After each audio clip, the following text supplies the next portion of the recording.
elected to the House of Representatives. Diego, welcome, sir. Please have a seat. In 2015, he has served as the Vice Chairman for the House Committee on Education, and he is regarded statewide as a passionate advocate for public education and school funding. So welcome, Diego Bernal.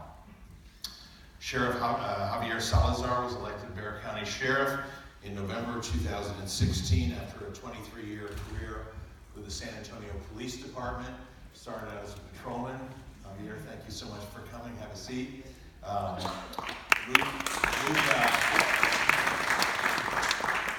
didn't realize how long I knew you until I read your bio. He had the most difficult job of all in the office of the police chief, which was to deal with the media at one point. I think he said, "That's it, I'm running for sheriff." Anyway, Javier Salazar, thank you so much for being here. The Bexar County Sheriff, of course, is responsible for all parts of the Bexar County, not within the city of San Antonio, although there's a lot of overlap.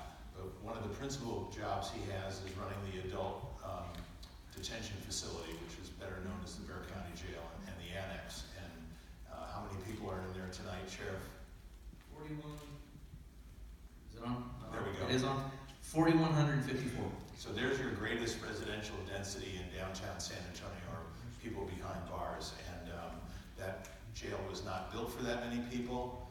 And there's many people that all of us, I think, here today agree shouldn't have been in there to begin with and need to get out. Thanks for being with us, Sheriff. Alonzo Harden is the San Antonio Police Department Safe Officer. Officer Alonzo, thank you for coming. He's also a military veteran who served in Desert Storm in Kuwait and Iraq in 1991, if my memory is right, for Desert Storm, under then George H.W. Bush, when U.S. military forces led a coalition of about 35 countries to free Kuwait after it had been invaded and taken over by Iraq. So, officer, thanks for being with us today.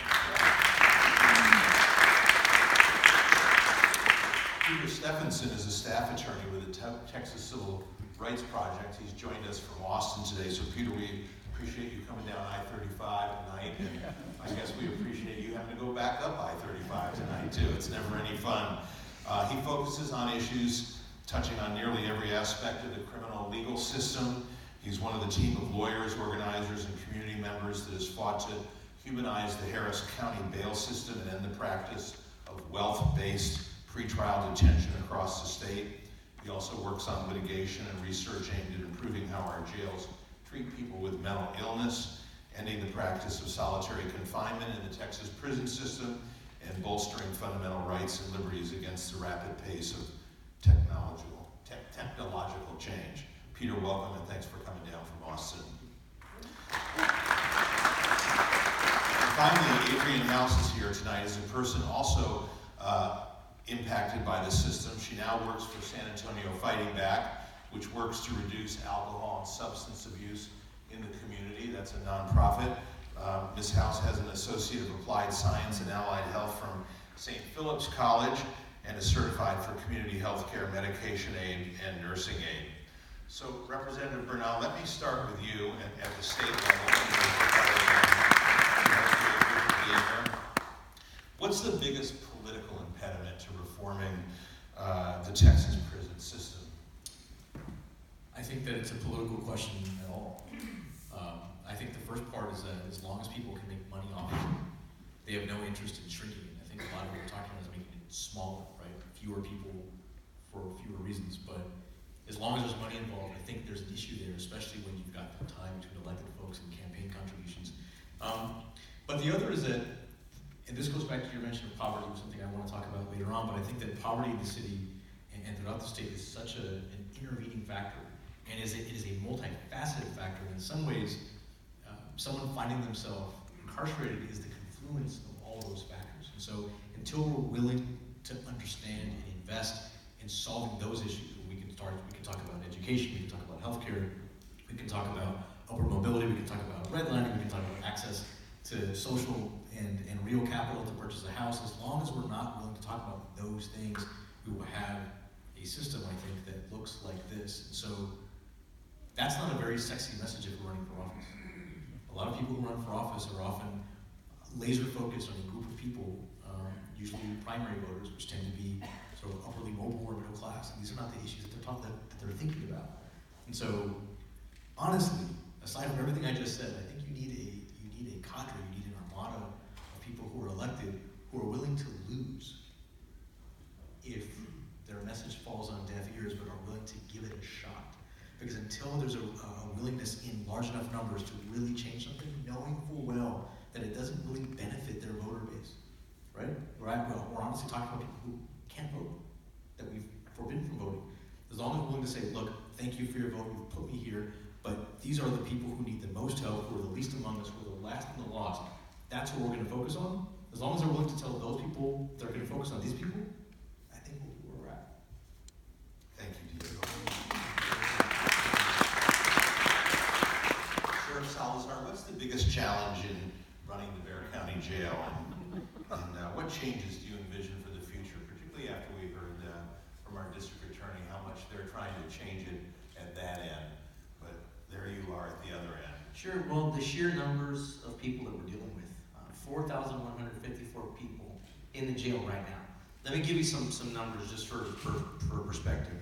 45% Hispanic, 38% white, 17% African American, as it sits right now. Now, among those 4,154, which I'm telling you, that jail population has not come down below 4,000 since I've been sheriff. It's topped out at over 4,500 at certain points. It's just got high, and as the district attorney mentioned, we've got to find better ways of doing things than just lock them up and throw away the key. It's not working. It's absolutely not working. Now, among those 4,154 souls that we've got in there now, there are, yes, the right kind of people that we need to have in jail, but there's also a large amount of the wrong kind of people in them. So let me clarify what I mean by that. So we know that because of things like the Violent Crimes Task Force that we're working on with San Antonio Police Department, with DPS, and with all the federal agencies, locking up violent felons, and it is working out that we're keeping the right kind of people in the jail because our violent crime numbers have gone down considerably, even from last year. But when I say the wrong kind of people, let me expand on what Joe Gonzalez said earlier. He alluded to one of the things that I always say about jails is that they are for people that society's afraid of. Those people that are we've already determined that, look, you're too dangerous to walk amongst us, society's afraid of you, and you need to be in jail just to keep society safe from you. That's what jails are for. Jails are not for people that we're mad at, okay? A 19-year-old kid that did a dumb thing that 19-year-old kids all over this country are doing on a daily basis, we're just mad at that kid for some minor indiscretion. Jails are not for people that are there because of a mental illness. We need to be building more mental health beds. Unfortunately, our jails are ending up as kind of de facto mental health institutions, and the fact is we're not built for that. That's not what we're there for. And jails are also not for people that are there simply because they can't afford to not be.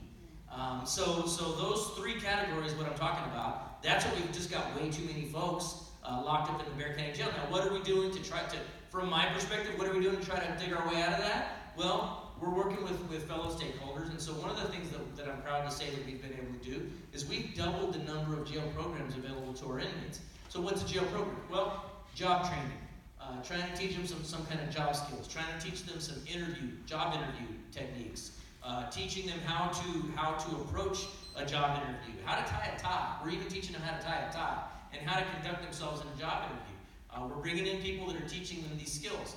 We're teaching them job skills such as print shop, how to operate print shop equipment. I'm looking at ways to implement welding training for welding. Some of the trades, carpentry. I'd love to get us doing some of these things. We are teaching culinary arts. We're doing some of those things in hopes that people are going to emerge from the jail a changed person, and they're going to emerge a taxpayer instead of a tax consumer.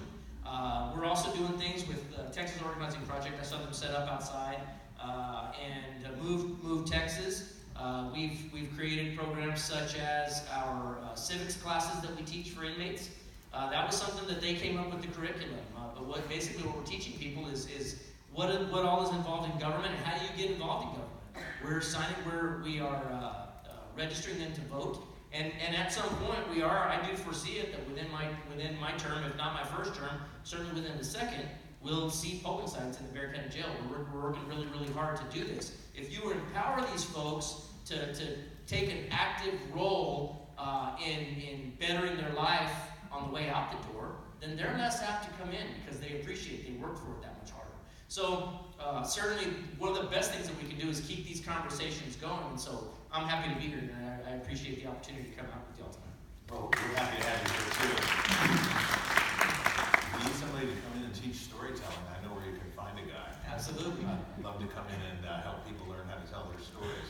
Officer Harding, tell me what a safe officer is and what the program is and the difference between you and a standard SAPD officer in terms of your daily life and the work you're doing and your orientation. Yes, safe officer. Well, the acronym itself stands for San Antonio Fear-Free Environment. Unlike the patrol officer, the safe officer has the opportunity and the time allotted to take things a little bit more in depth. The patrol officer is basically someone might categorize him or her as robotic. Just calls for service, take this call, go to the next call, on to the next, on to the next. Whereas a safe officer has that ability to just spend a little bit more time in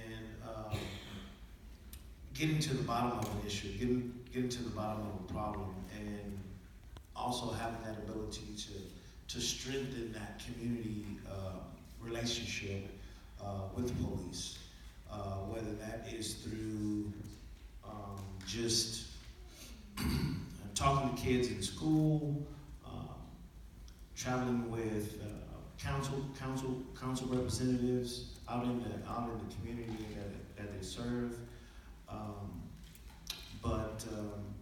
Basically, it's just an officer who has the ability to just spend a little bit more time with the community.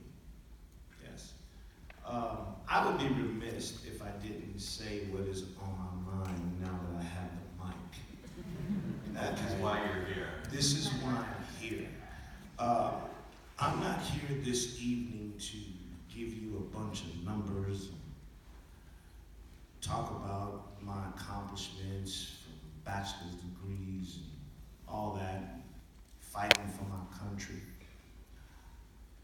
I'm glad that I hear the district attorney, Sheriff Salazar, State Rep Diego Bernal, their passion talking about reform. Because as I look out in this audience, I can't help but to tell you, when I see these three men right here, when I see this young man right here, it's dangerous to be black. It's very dangerous. So if you were to ask me when I was a little boy, what do you want to be? The last thing that I would have told you is a police officer. But because I served my country, I went away, I came home, I was exposed to friends that joined the police department while I was away. They said, hey man, you need to come on out. Come on and do something. So I had to really think about it, because the only police officer on either side of my family is me. The only police officer that my family loves is me. I grew up on the west side of San Antonio. I understand the district attorney said the west side, but then again, when you get in conversation, you have to understand, well, what west side are you talking about? If you are a San Antonio native, I grew up in the Lincoln Courts. I grew up and I saw things that I probably should have never seen in my life as a young man.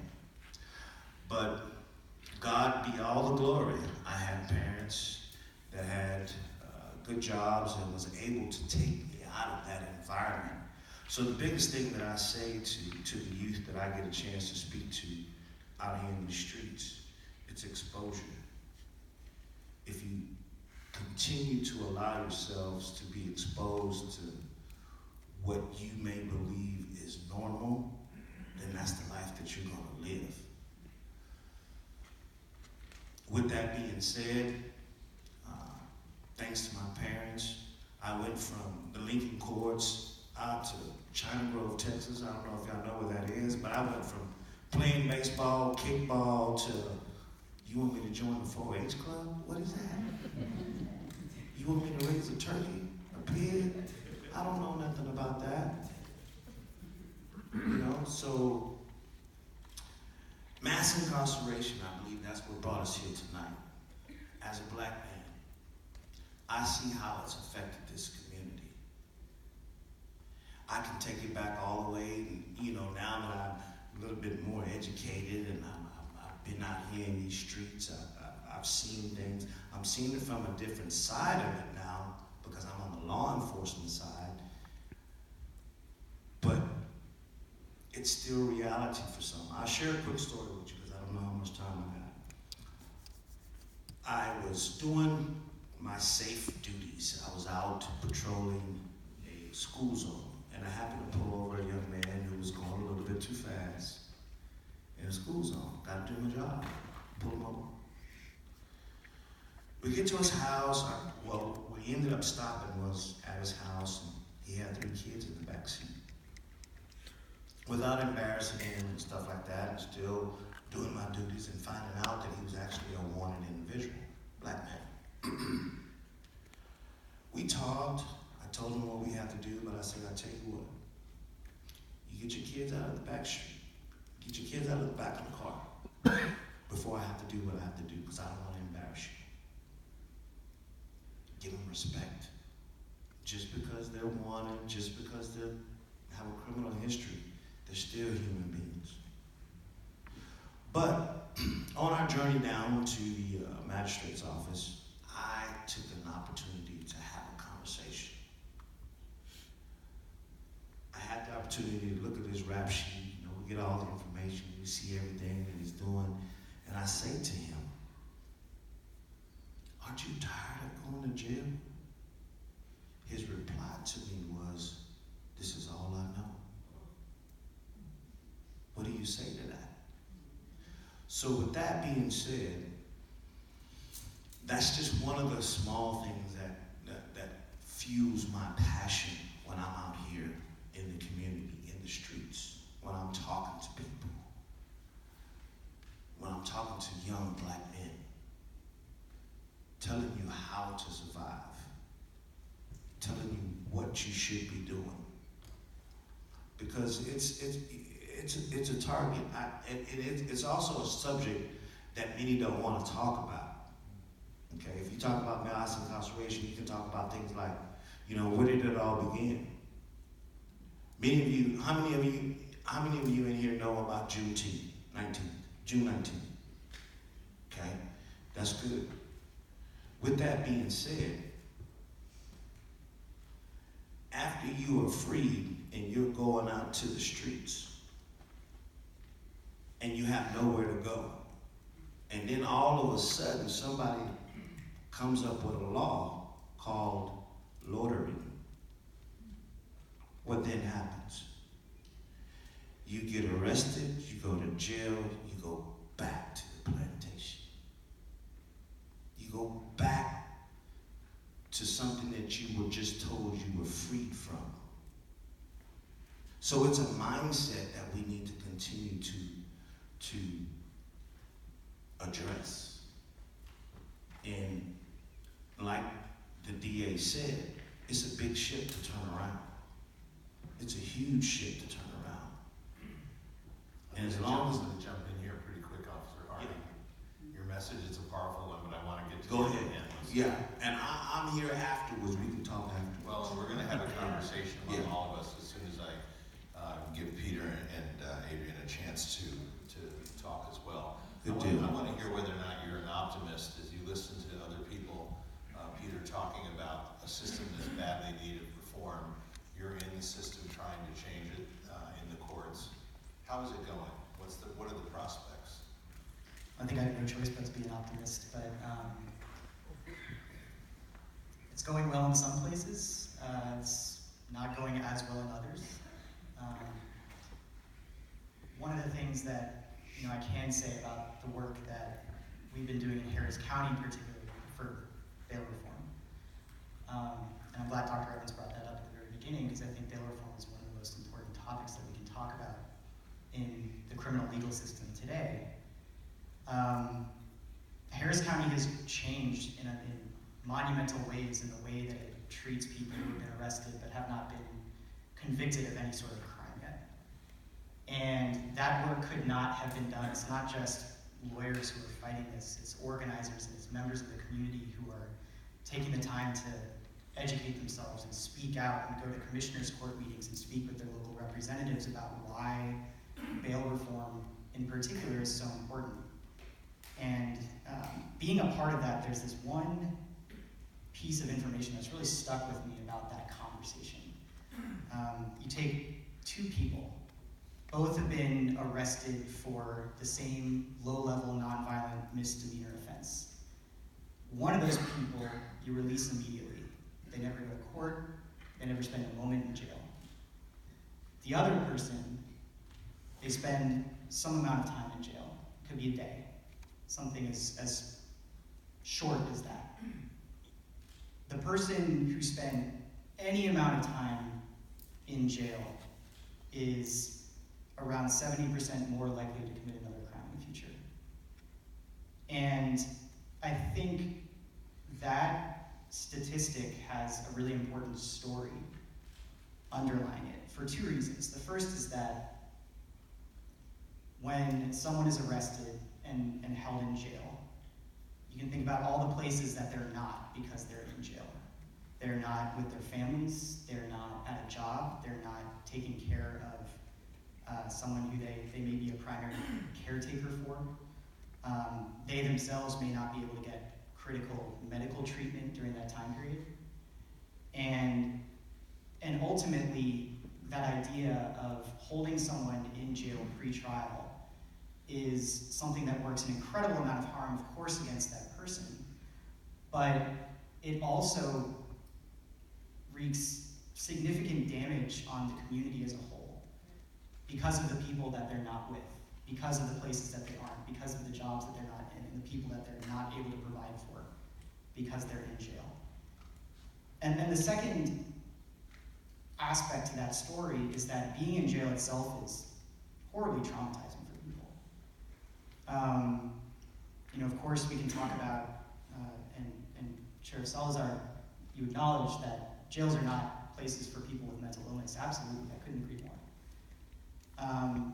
But there are plenty of people who are living with some form of underlying trauma, and being placed in jail can exacerbate those traumas, even if those symptoms may have never outwardly presented themselves before.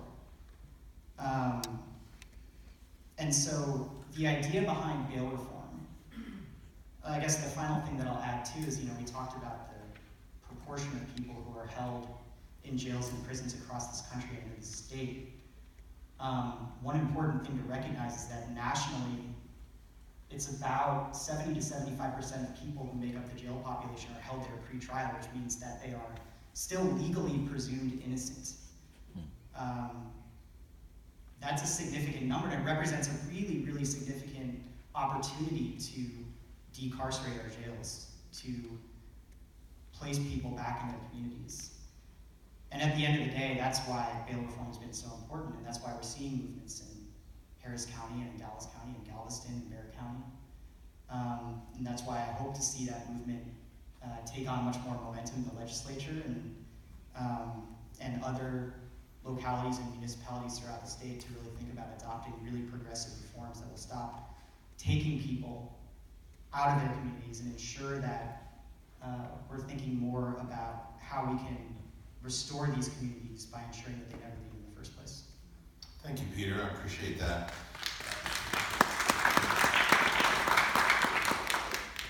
We saved the best for last, Adrian House. Thank you so much for agreeing to be on stage. I'm so impressed with both you and Miss Gatlin McDavid for being and I had an opportunity to talk earlier, and I wanted you to share with the audience a little bit, if you would, about your own professional skills and career and the difficulty that you had fully realizing professional opportunities because of your background. Okay, so just to piggyback on Salazar and Gonzalez, so I just want to say with Bexar County, they do have a lot of good programs that will help people to be able to re-enter back into society. The only problem with it is the programs don't mean anything when people don't want to hire you because of your background. So there's no need to keep pushing programs if people are not going to hire you because I'm that person. So everything the system set for me to do, I followed. And yet still I can't get a job on anything that I went to school for. Or I can work certain positions, but I can't work others. So basically it's like a modern day slave trade. So even when you're working with people that's trying to, re-enter back into society, yeah, you have companies that'll hire them, but at the lowest pay they can ever give them. And you wanna know why? Because everybody knows somebody's with a background, as soon as you give them a job, they're gonna stay. Because it's so hard to get a job. So they work them like a dog. And if any of you think that that's okay, that's where you're wrong. People are human. And they deserve to be treated with the same respect as everybody else. You have a president right now that has lied since he's been in office and he remains in office. And that's okay if that's what the American people want. But people like me, all we want is a fair chance at life. That's it. I've been fighting for 15 years behind a welfare fraud case. Nobody in the fence. Never been to the penitentiary, but I have a welfare fraud case, and I can't get my nursing license. And I was in nursing school, and I paid over $5,000 for the state to tell me that I couldn't do that. With 6 children. And I get out here every day and beat my feet on this pavement for my community, and yet still I cannot still be self-sustainable. So you want to know why there's a disconnect in the community and the people you serve? Because of people like me who get out and fight for you every day, who believe in you and tell people to believe in you, only for you to tear our souls out of our bodies and stuff on us like we don't even exist. My son was shot 2 years ago, coming home from college. He was shot in Sunrise. He took 3 bullets to the back. 3. He is paralyzed to this day. I work 3 jobs to make sure that he can get the best care he can ever get. Who is that fair to? I went to school, I paid my dues, I gave the state my time, my money, and everything else they asked me for. And yet still I can't even get an attorney at a district attorney's office to sit and talk to me about expunging my record. And then you bring these programs in for expungement, but who are they to serve? Because people like me, they don't help. If you have a misdemeanor, they can help you. I can file that myself. But if you're going to bring programs in and you state money for that, make sure they can help the people that they're supposed to serve.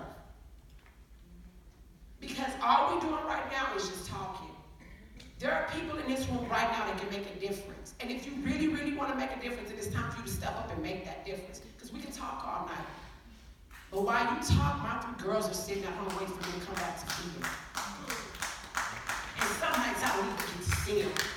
Because I need one job to go to the next. So somebody else has to raise my children. But yet and still, because I don't meet that income, the state of Texas is still willing me to give food stamps and Medicaid. But I can't become self-sustainable from a system that they consider that I committed fraud to. And that was paid back double of what I took from them. So if you really want to talk about something and you want to talk about change, let's start with that. Because not everybody has been to the penitentiary. Some of us have been in your probation systems. And after all the stipulations, because I have a paper right now that had 20 stipulations, I completed every last one of them. And I still can't get a nursing license. And I work with nurses who have stolen narcotics, and I don't have any drug offenses. Can't even touch my med card, but they're making more money than me while I do their job. Modern day slave trade. You want to stop something? Look into that. When you bring employees into your county and you're paying them the hire these second chance, make sure they're treating them fair. Make sure the employers are doing what they think that they're gonna do, because guess what, it's a tax write-off. They line in their pockets off the backs of somebody else. You wanna make some change, and stop being scared to make change. Be the first to set the precedence in something. Bear County is the hardest county to live in right now if you have a criminal background. I know people who literally don't even get paroled back to this county because they know they have a better chance in Austin, Houston, or Dallas. And guess what? They do. My friends don't even have degrees and they're making more money than me. And they've been to the penitentiary. So you want to talk about change, to make some changes and hold people accountable to what they say they're going to do. Because guess what? I pay taxes too. And my tax dollars go to every last person sitting up here to believe in everything that they believe in. But yet still I can't even get I can't get a meeting at your office for you to sit and come talk to me. But you're talking about justice reform. Who's the perfect person for you to sit and talk to with? You're never gonna make connections in my community if you don't begin talking to people like me. You cannot come into the community in a suit and tie and think they're gonna welcome you. Why should they? People been living off of us all of our lives. Poor people is a rich business. If it wasn't, we wouldn't have mass incarceration. All right, thank you, Adrian.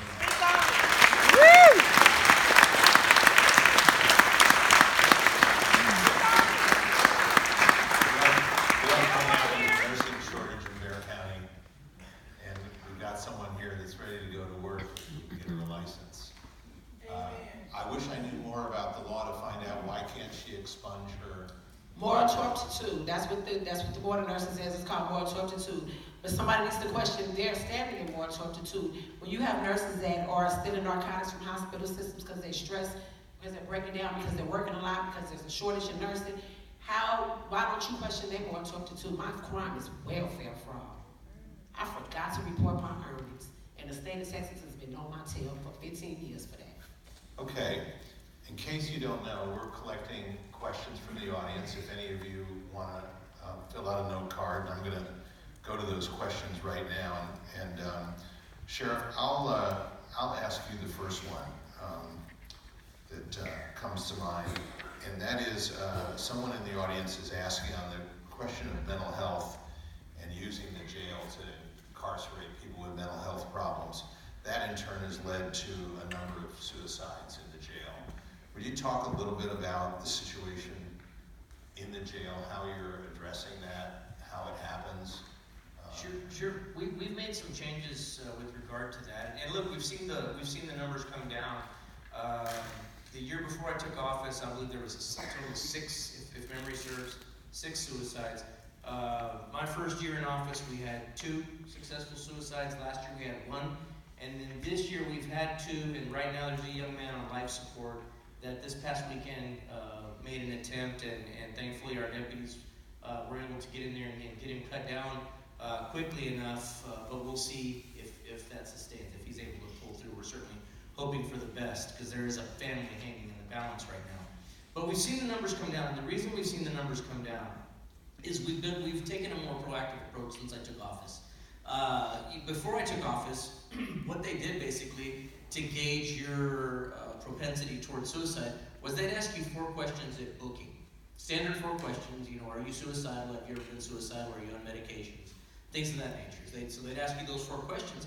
Well, you may not answer those questions truthfully at booking, or you may be okay at booking. As was mentioned by one of the panelists, there may be nothing wrong with them that day, but 2 months into their stay, 6 months into their stay, 10 months into their stay, their spouse has left them. They may have experienced the death of the family. They've lost their job. They're becoming more and more hopeless. And if the last time we asked them anything having to do with their mental health issues was back when they got booked in, we asked them 4 questions. That's like taking your temperature 6 months ago to tell me if you're going to have the flu today. It's just not effective.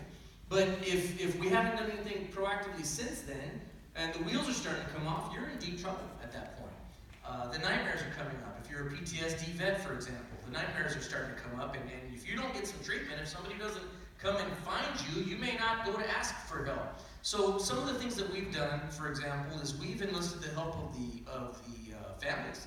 At our video visitation, we've got some signage posted that basically it's very simple in nature, but we're asking family members, hey, are you here to give this person bad news today? Do you notice anything different with their behavior? Do they seem more withdrawn? Do they seem more animated? And usually they are more withdrawn. If you're seeing anything that we need to know about, let us know about it.